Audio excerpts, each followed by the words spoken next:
తెలంగాణ ముఖ్యమంత్రి రేవంత్ రెడ్డి నివాసం వద్ద తీవ్ర ఉద్రిక్తత నెలకొంది. భూపాలపల్లి జిల్లాకు చెందిన వ్యక్తి సీఎం రేవంత్ రెడ్డి నివాసం వెలుపల ఆత్మహత్యకు యత్నించాడు. భూపాలపల్లి ప్రాంతానికి చెందిన సాగర్ అనే వ్యక్తి ఒంటిపై పెట్రోల్ పోసుకుని నిప్పంటించుకోవాలని చూశాడు.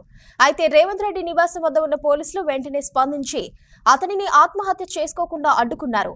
అతని వద్ద నుంచి పెట్రోల్ క్యాన్ లాక్కొని అతనిపై వాటర్ పోశారు.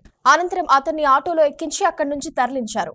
రేవంత్ రెడ్డితో పాటు టీడీపీ నుంచి పార్టీలో చేరిన తనకు సరైన గుర్తింపు లేదనే మనస్తాపంతో ఆత్మహత్యానికి పాల్పడినట్లు సమాచారం.